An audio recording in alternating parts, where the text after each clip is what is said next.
గ్రామ ప్రజలందరికీ నా హృదయపూర్వక ధన్యవాదాలు.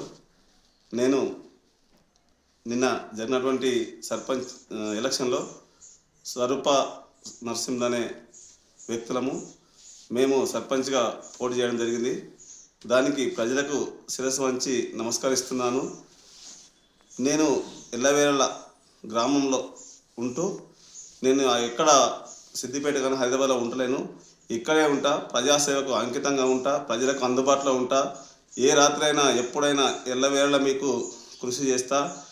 చేదోడు వాదోడుగా మీతోనే ఉంటా. నేను శిరస్సు వంచి నమస్కరిస్తున్నాను. నేను మీ ఆశీర్వాదంతోనే బయటకు వచ్చాను.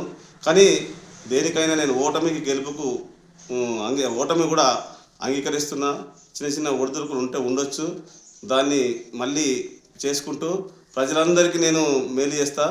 ప్రజలందరితో ఉంటా, ప్రజలలోనే ఉంటా. ప్రతిరోజు అనునిత్యం రాజకీయాలు ఆపద సంపత్తి కూడా నేను ఉంటా. అదేవిధంగా మనకు సహకరించిన ప్రజలందరికీ విజ్ఞప్తి ఏంటంటే, గెలిచిన సర్పంచ్ కానీ గెలిచిన వార్డు మెంబర్లు కానీ మంచిగా 5 ఏళ్ళు పనిచేసి గ్రామంలో ఏ ఇబ్బందులు లేకుండా చూసుకోవాలి. గత 23 నెలలుగా సర్పంచ్ లేకుండా కుంటుపడుతున్నటువంటి పనులను కూడా వాళ్ళు చెయ్యాలి.